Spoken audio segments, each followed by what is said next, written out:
On the angle I'm sitting, I could see the front door, and I could see in that front door, the hallway, a little ways in, 4 or 5 feet. I see him. I see the guy who it's supposed to be. I saw his pictures. I saw him once. I'm on the walkie-talkie. It looks like him coming out. Don't overreact. You know him. Bobby, you start getting out of the car now. Open your door. He's coming to the front door. Step out of the car. He's opening the door and coming out. Do we confirm it's him? Yes. Bobby, move. For the first time ever, Sammy the Bull Gravano tells his story.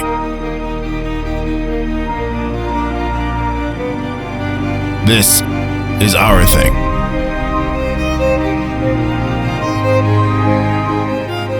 Directed by James Carroll.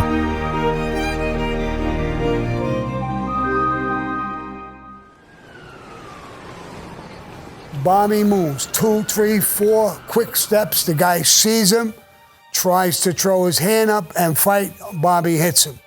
He falls into a tree that's right in the front, a small tree.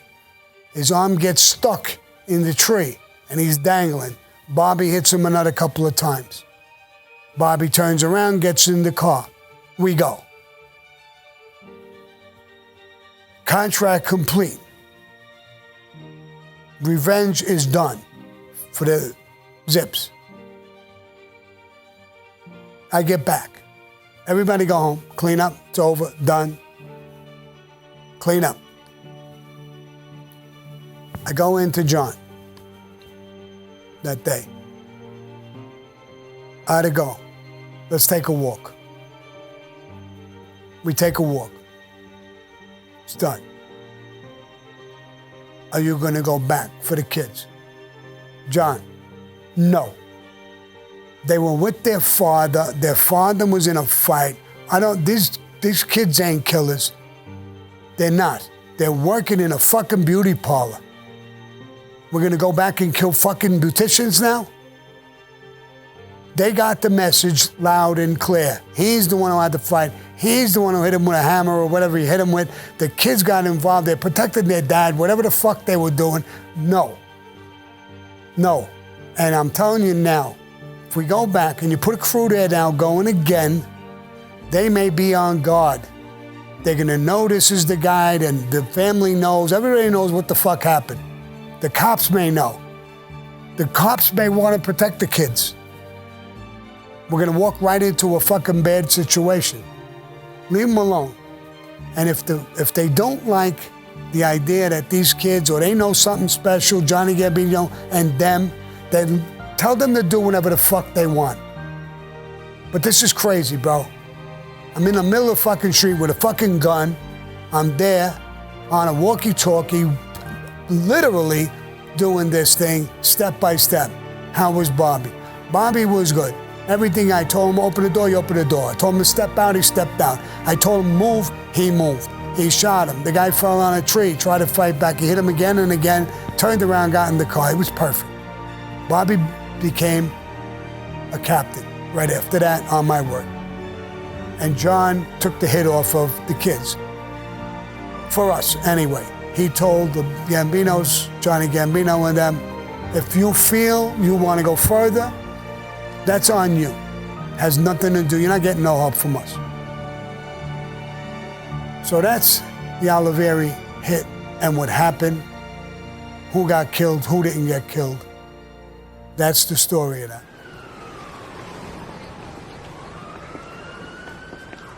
A lot of times people ask me, what's it like doing a hit? The pressures, how do you deal with this? How do you deal with the mafia, all the bullshit that's going on? Bosses, this, that, and the other thing, sit-downs, 1 second, doing a business deal, another second you want a fucking massive fucking hit. Truthfully, it gets easier as you go. I always used to tell a story about a patrolman, a state trooper. He gets a job. He's on the highway. He gets the phone, the recording goes off. There's a car accident. He runs to that car accident. He goes there. There's people smashed in the car. He's horrified. He's thrown back. Oh my God. 2 years later, he's seen so many things, done so many things. He gets there. Some woman is smashed and choking in the seat. She's actually laying there almost dead, if not dead. He calls it in and he lights up a cigarette. It becomes the norm. When you're in the military, the first time you go on a battlefield, you hear bullets, you hear this, that, and the other thing. People getting shot, people falling. Oh my God, it's unfucking real. Your mind is exploding. After a while, the bullets don't mean shit flying around. Bodies flying. You're in a war. Basically, that's what it is. It's not that I like it. There's tensity in the beginning when I get the hit and I'm going down and hunting somebody, another human being. Do I like it? No. But I'm a hit guy and I'm in the mafia. That's what I do. Does that cop like to see dead bodies every time he gets a call? No. But that's what he has to go do. Does the soldier fucking like it? Not really. Some might. There's some guys in the mafia who may like it. I don't particularly like it. But it's part of the life. It's a big part of the life. What we're doing is protecting the life. That guy killed a friend of ours, a maid guy in our family. There's a return. My point to this whole thing is that I'm in a very high position, I think I'm the underboss at that time. And here I am in the middle of the motherfucking street with a gun. That's supposed to be with an associate. That's supposed to be with a maid guy. That's supposed to be with somebody who wants to make his bones. We see what he's all about. You see what I'm all about, bro. I'm in fucking war after war, body after body. Enough. Unless I'm like Roy DeMeo and I'm a fucking serial killer, I want to be there. But I don't.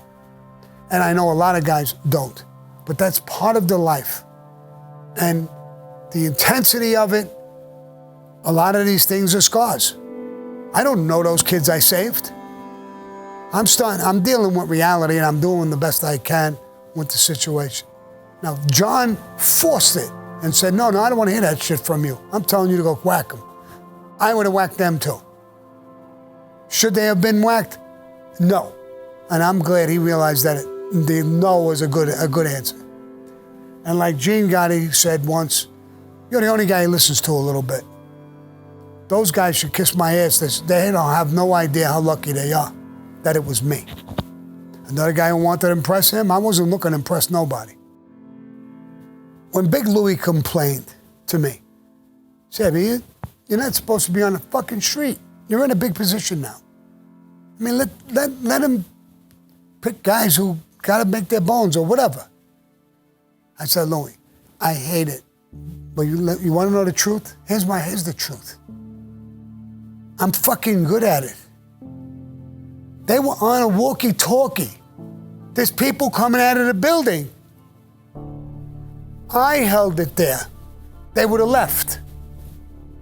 There's a cop car. They would have left. This guy would have lived. Who knows how long or what the fuck would happen? I know I don't want to be there.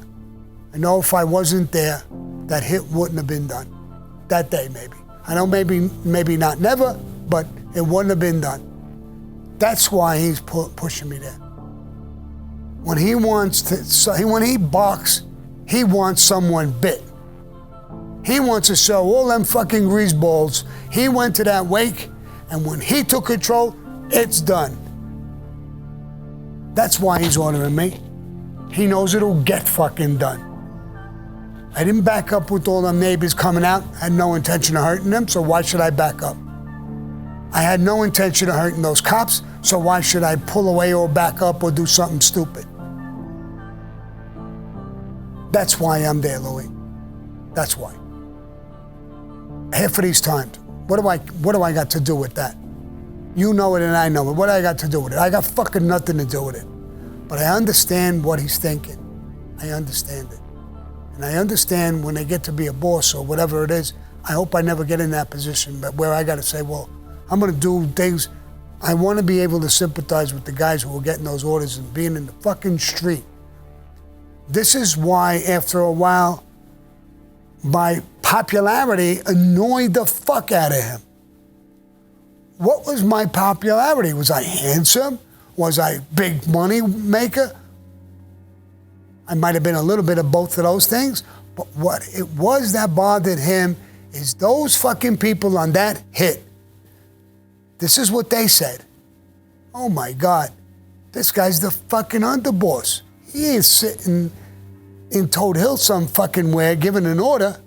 This motherfucker's in the street with us with a gun on a walkie-talkie giving orders.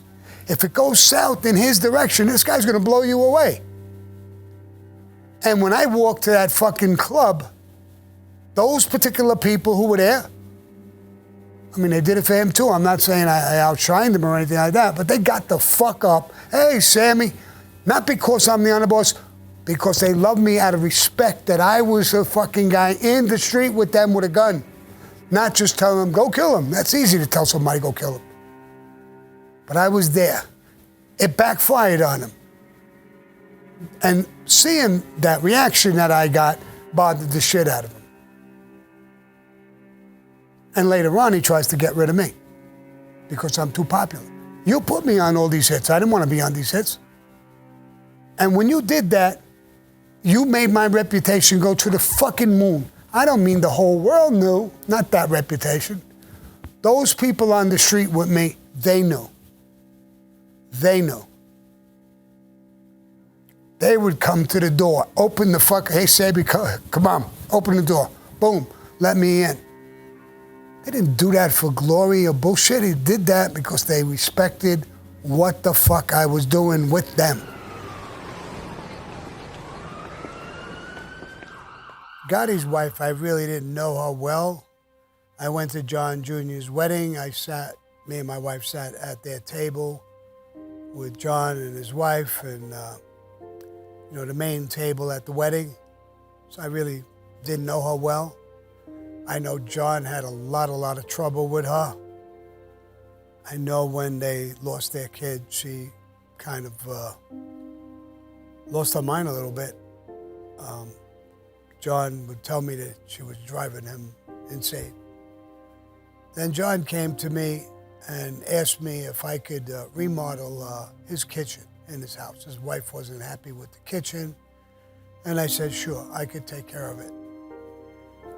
So I got some kitchen people and some designers and my crew, and we went in, we measured everything. In the kitchen, there was a small little kitchen. It looked out, but you were looking at a wall. It wasn't very attractive. So we designed it with a nice big window, all new. The design was beautiful. We looked at it. We showed her, and she said it looked pretty good. So we started, and we did it. John went away. I'm not sure where he went. I think he went to Florida or someplace like that. And we were almost done with the kitchen. I didn't want to go there, so I sent my brother-in-law Eddie there. I said, go there. It's almost done. Get the contractors, get them out, make sure everything is done. Ask her, see if she wants anything else done. I had gone once or twice while it was under construction. It looked really good. And I always went there with somebody, my brother-in-law or somebody else. So I call up my brother-in-law, and how's it going? I think you better come down. For what? What happened? Sammy, I think you should come down. Oh my God. John is away, he's the boss, his wife, so I gotta come down. Oh my God.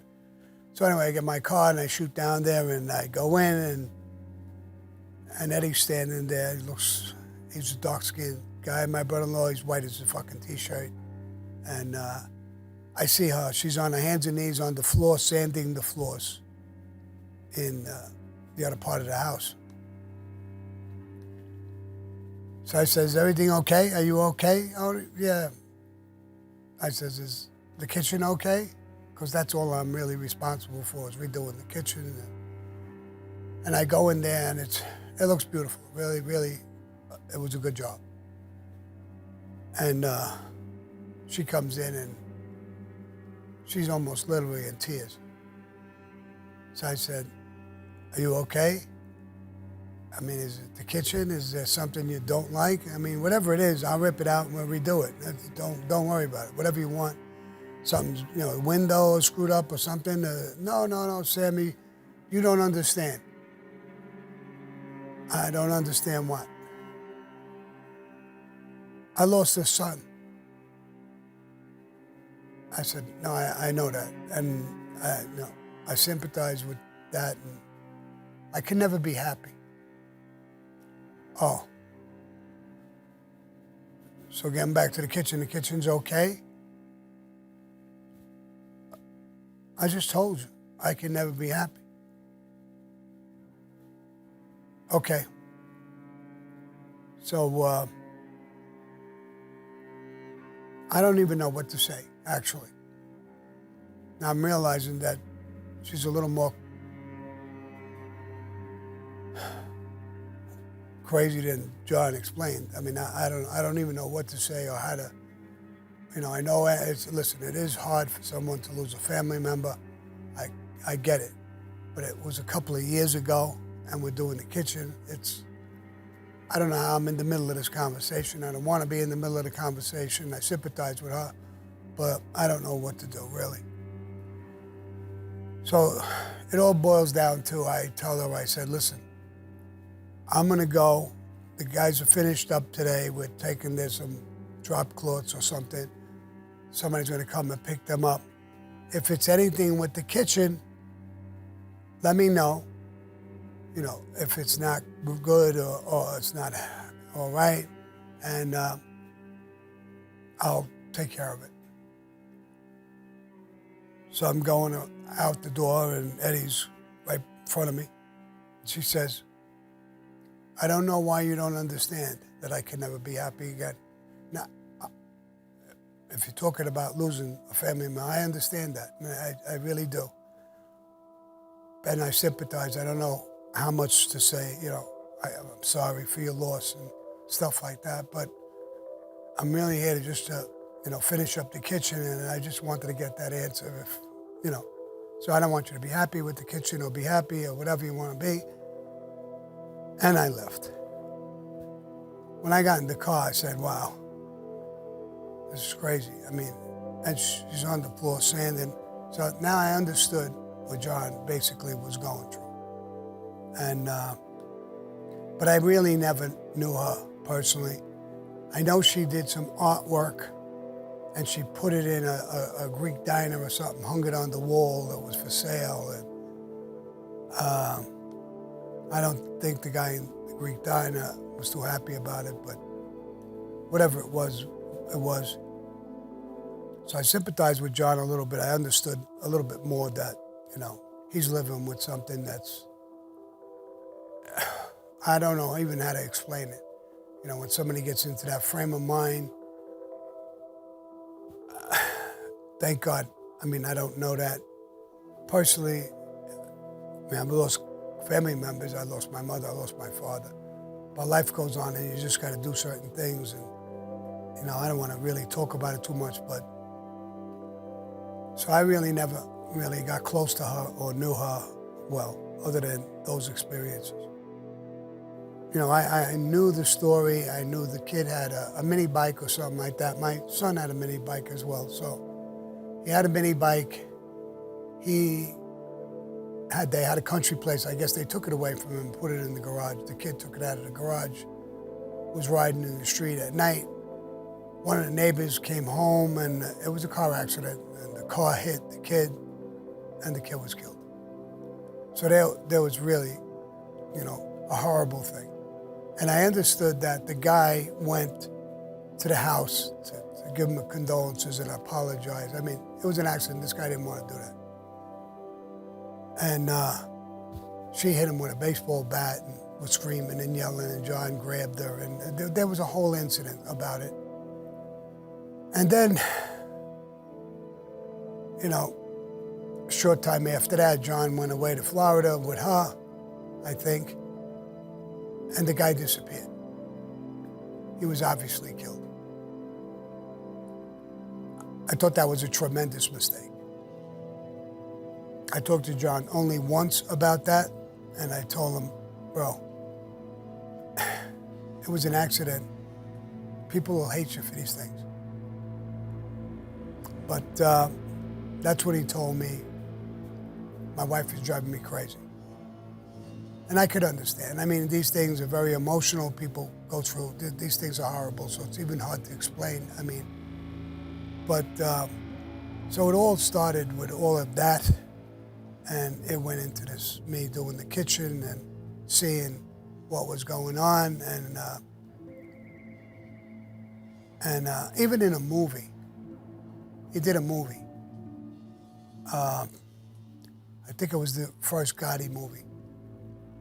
And they had a little control over the movie. And the guy who played John Gotti, there was this part in the movie, and they got the actor who was playing me to go over to John Gotti and say, John,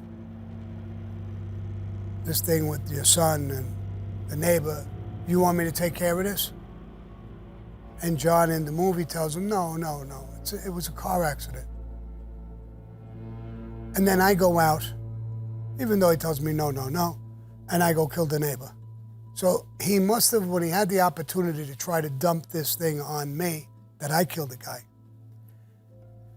you know, he was trying to get out from that little bit of a reputation. So, you know, so the whole thing was a disaster for them. I sympathize with them, really, I do. But trying to throw me under the bus that I did it, you're not going to get away from this. Law enforcement, everybody knows what you did, what he did, and why.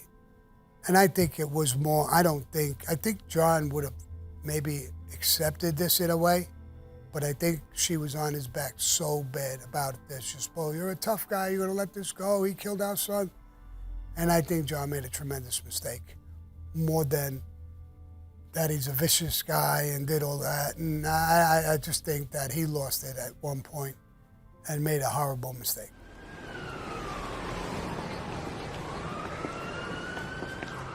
No, I came up the ranks. I was made in 1976. I was 31 years old.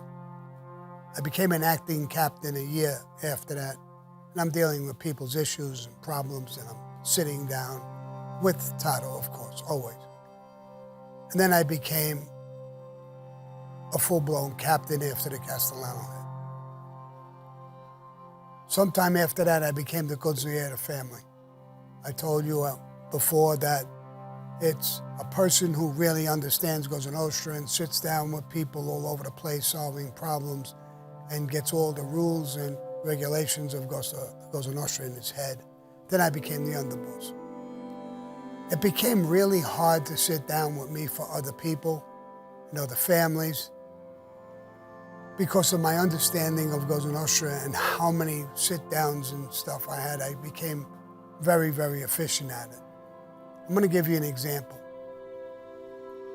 The city of New York turned around and put out a contract that they were going to get all of the housing projects in the city of New York and change all of the windows. You're talking about millions of windows. Now, the Genovese people, through this guy, P.D. Savino, and a few union people that they had, locked up the whole deal.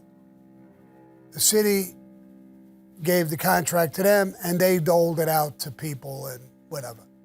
And they were charging, I think it was $2 a window to get the contract.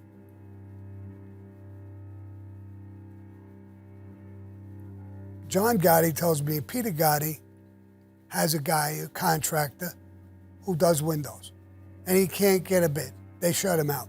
Every time he goes to put a bid in, they shut him out. So he tells me, go sit down with Benny Eggs. He's the underboss of the Genovese family. You're the underboss. Sit down with him and see what's going on there. So I say, all right. Big Louis Valerio comes down with me and we make an appointment. We're gonna go down there and we're gonna talk about the windows. They know it in advance. I'm headed down there. So me and Big Louis go there and there's 10, 12 guys there. So I walk into this club and there's guys all over the place. So I said, Benny, you knew I was coming down, right? Yeah. What the fuck is all these guys doing there? I said, man, we're gonna sit down. I need guys to, no, you don't need shit, bro. What if you come in my club and I'll bring 15 guys around? Would you feel intimidated or abused that I'm putting all these people around you? Get these fucking people out of here. Well, Sammy, I can't sit down with you. What do you mean you can't sit down with me? We're the same rank, the same everything. He said, Sammy, you're too smart at this game. And I don't know construction that well, in this area especially. So I got this kid, Petey Savino, and a few guys to help me out with, first of all, I don't like Petey Savino. So fuck Petey Savino. Get him out of here. I'll tell you how it's gotta be. Then you make the decision. You're an underboss. I don't need to talk to them. He clears them out.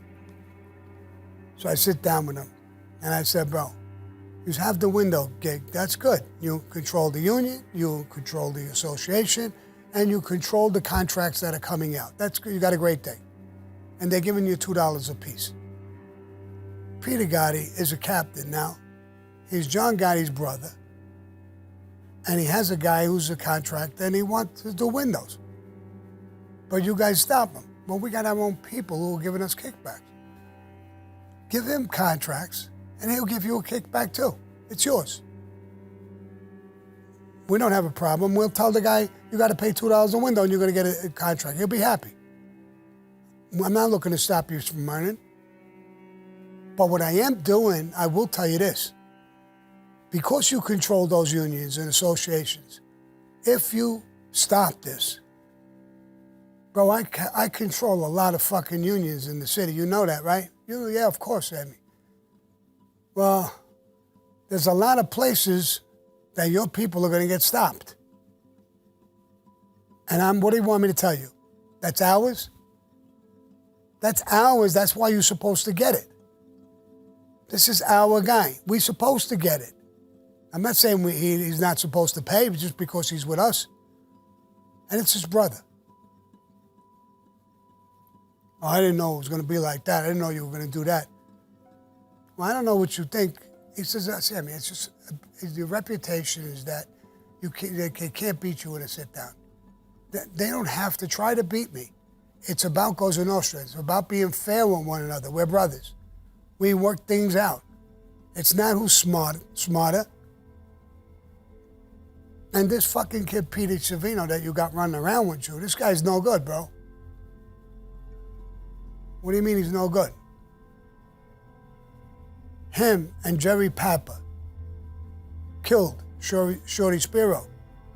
They buried him in the basement of their club.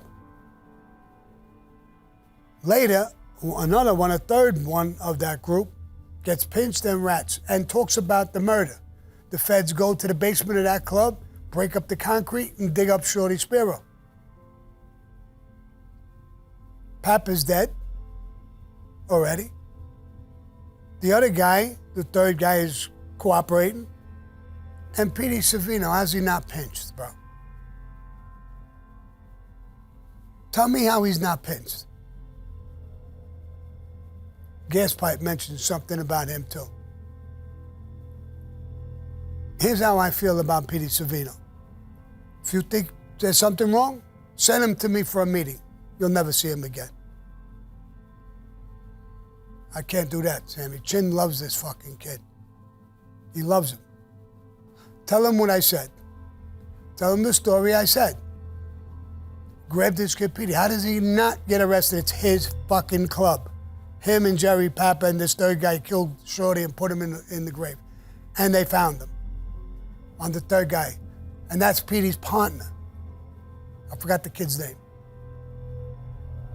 I'll talk to him, Sammy, and if I need you, I'll get back. Good. What are you going to do with the windows? I'll get back to you. Good. I'm walking out the door. Sammy, hold up. What? That's good. Give us his name. Send me the guy's name. He'll get some contracts. But he's got to put up the money. Yes. I already said he's going to pay the money. It's a done deal, me and you? It's a done deal, Sammy. Good. Underboss. We don't need some fucking guy. I think he's half a fucking rat. I don't know what's going on with him. And I leave. I go back to John Gotti. I tell him, how'd you make out? Tell Pete to tell his guy, get his name. Tell Pete to give me his name. I'll send his name down to them. When he bids jobs, he's going to get work. He's got to pay $2 a window. Sammy, he's got to pay? Yeah. John, we have the Teamsters on the construction site. We control it. If they want a good Teamster foreman, they pay some money. They pay us. That's the way the world goes around. Everybody pays everybody. Nobody's a big shot. We pay each other. And it works. There's no arguing. There's no fighting. If we don't pay, then why would fuck they pay us? Then it's like a shakedown. It goes around. It's not a big deal. He's got the work. That was the important thing, right? Yeah. And he let it go at that. So that's the thing, my reputation. A lot of people think people feared me. That's why I got this work or did these things. It's the way you talk to people, how you deal, and how you share the pie and make everything work. My reputation was exploding about sit-downs. Some guys just knew I was good at it, and they probably figured if they're going to lie and bullshit, they ain't going to get nowhere, not with me. So at this point in my life, between my reputation and my knowledge of Cosa Nostra, my sit-downs,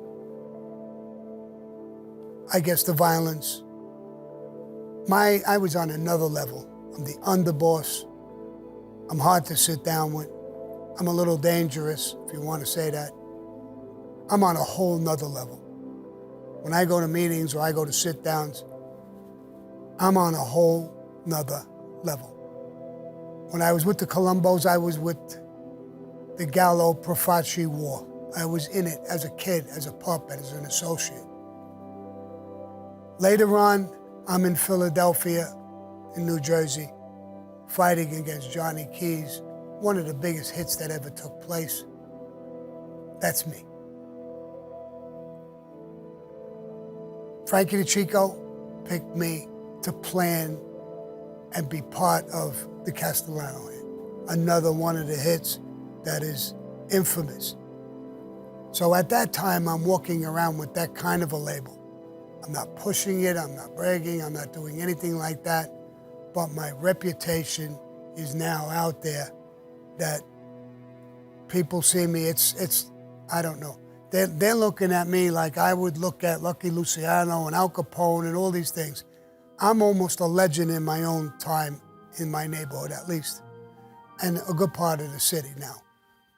In Bensonhurst, everybody knew me. Going out of Bensonhurst, the Bronx, Jersey, every fucking place I was going, my name and stuff was just exploding. So I realized it myself. People would tell me that. I mean, I was on a whole nother level. Our Thing with Sammy the Bull Gravano is produced by Debra's Way Productions. Audio and photography provided by Richard Miller. Associate producer, Kenna, ZAZA, Gabor. Thank you for listening to Our Thing with Sammy the Bull Gravano. It helps when you rate, subscribe, and review the podcast you enjoy. Thank you for your support.